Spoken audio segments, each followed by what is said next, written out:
ओम नमः शिवाय। आज 26 जुलाई 2026 रविवार को रवि प्रदोष का व्रत है। तो यह व्रत आषाढ़ शुक्ल पक्ष की त्रयोदशी तिथि का प्रदोष व्रत कहा गया है। रवि प्रदोष का महत्व क्या है, हम आप सभी को इस वीडियो में बताएंगे। कैसे पूजा करें, क्या विधि है। इस दिन भगवान शिव और माता पार्वती की पूजा का विशेष महत्व होता है। प्रदोष व्रत में रविवार को जो प्रदोष पड़ता है उसे रवि प्रदोष कहा जाता है। तो वैसे सारे प्रदोष ही है। मान्यता है कि इस व्रत से पापों का क्षय होता है, मनोकामनाएं पूर्ण होती है तथा सुख समृद्धि धन धान्य का वृद्धि होता है और आरोग्य की प्राप्ति होती है। पूजा विधि, पूजा कैसे करें। प्रातः स्नान करके व्रत का संकल्प ले, दिन भर सात्विक रहें, यथाशक्ति उपवास रखें।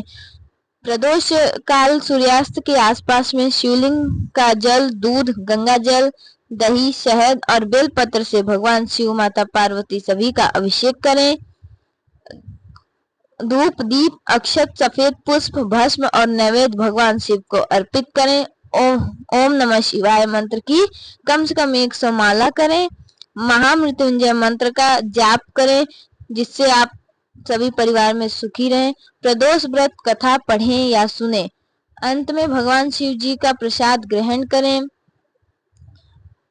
क्या अर्पित करें। बेलपत्र 3 पत्तियों वाला, धतूरा, आक के फूल, सफेद चंदन, गंगा जल, दूध, शहद, भस्म भगवान शिव को अर्पित करें। और क्या ना करें उस दिन। तामसी भोजन से बचें, मांस, मदिरा और लहसुन प्याज से बचना चाहिए।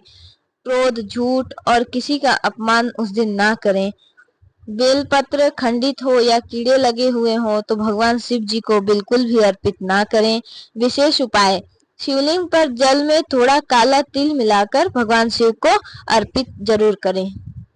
11 या 21 बेलपत्र पर ओम नमः शिवाय बोलते हुए भगवान शिव को अर्पित करना चाहिए।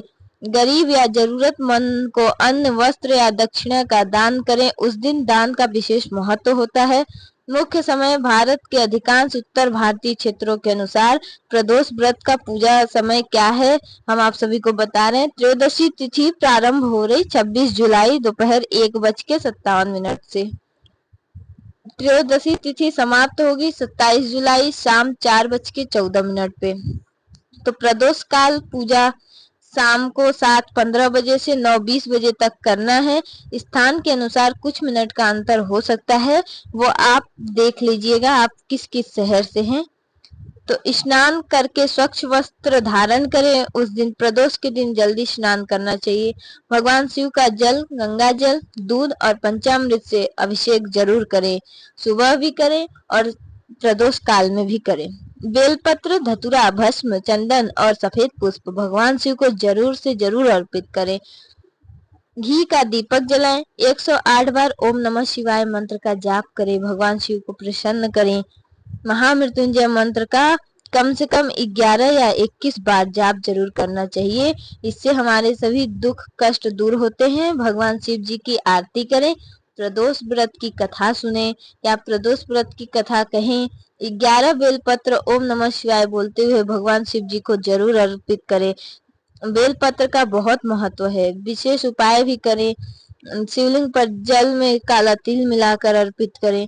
भगवान शिव अति प्रसन्न होंगे। गरीब गौ सेवा के लिए यथाशक्ति दान करें। जितनी आपकी सामर्थ्य उतना आप उस दिन दान करें। महादेव की कृपा से सभी कष्ट दूर होंगे। हर हर महादेव आप सभी भक्तों को। तो चलिए अब महादेव की कथा शुरू करते हैं। प्रदोष काल की। श्री गणेशाय नमः। प्राचीन समय की बात है। एक नगर में एक अत्यंत निर्धन ब्राह्मणी अपने छोटे पुत्र के साथ रहती थी। वह बहुत ज्यादा गरीब थी। वह प्रतिदिन भगवान शिव की पूजा करती और प्रत्येक प्रदोष व्रत की पूरी श्रद्धा से, पूरे विश्वास से भगवान शिव का प्रदोष व्रत रखती थी। यद्यपि उसके पास धन नहीं था, फिर भी उसकी भक्ति अटूट थी। वो महादेव पर अटूट विश्वास करती थी। एक दिन भिक्षा से लौटते समय उसके मार्ग में एक घायल युवक पड़ा मिला। रास्ते में ब्राह्मणी उसे अपने घर ले आई और उसकी सेवा की और अपने पुत्र के समान उसका पालन किया। ब्राह्मणी उसे अपने घर से वह युवक में एक राजकुमार था जिसे शत्रुओं ने राज्य से निकाल दिया था। जिस लड़के को माँ लेकर आई थी, समय बीतने पर राजकुमार स्वस्थ हो गए। जो घायल व्यक्ति को मैया उठाकर लाई थी वो राजकुमार थे। भगवान शिव की कृपा से उसे योग्य सहयोग मिला और उसने अपना खोया हुआ राज्य पुनः प्राप्त कर लिया। भगवान शिव की कृपा। राजा बनने के बाद उसने उस ब्राह्मणी और उसके पुत्र का विधिवत सम्मान किया। उसे उन्हें धन, वस्त्र और रहने के लिए मकान देकर स्थान दिया। ब्राह्मणी ने विनम्र होकर कहा, यह सब मेरी नहीं, भगवान शिव की कृपा है और प्रदोष व्रत का फल है। तो यह व्रत का फल है। उसी समय भगवान शिव और माता पार्वती ने प्रसन्न होकर दर्शन दिए और कहा कि जो भक्त श्रद्धा, नियम, सच्चे मन से मेरे प्रदोष व्रत का कथा कहता है, सुनता है, पूरी श्रद्धा से रहता है तो उसकी मनोकामनाएं पूर्ण होती हैं, उसके पाप नष्ट होते हैं, उसके परिवार में सुख शांति आती है और अंत में उसे शिवलोक की प्राप्ति भी होती है। भगवान शिव तब से प्रदोष व्रत का महत्व और भी बढ़ गया था। जो यह प्रदोष व्रत करता है, आज भी जो भक्त प्रदोष काल में भगवान शिव का अभिषेक, पूजा, आरती, जाप, पाठ जो भी भगवान शिव को प्रसन्न करने के लिए करते हैं, ओम नमः शिवाय का मंत्र करते हैं, उस पर भगवान शिव की बहुत विशेष कृपा होती है। उसको शिवलोक का वास मिलता है। व्रत कथा का संदेश। इस व्रत से कथा से हमें क्या शिक्षा मिली? सच्ची भक्ति, सेवा, दया और श्रद्धा से किया गया प्रदोष व्रत भगवान शिव को अत्यंत प्रिय है, अत्यंत से अत्यंत प्रिय है। वे अपने भक्तों को सभी कष्ट दूर करके उन्हें सुख, शांति और समृद्धि का आशीर्वाद देते हैं। भगवान शिव जी बहुत ही दयालु हैं। ओम नमः शिवाय। हर हर महादेव। प्यारे भक्तों, वीडियो अगर अच्छा लगा तो प्लीज कमेंट जरूर करें।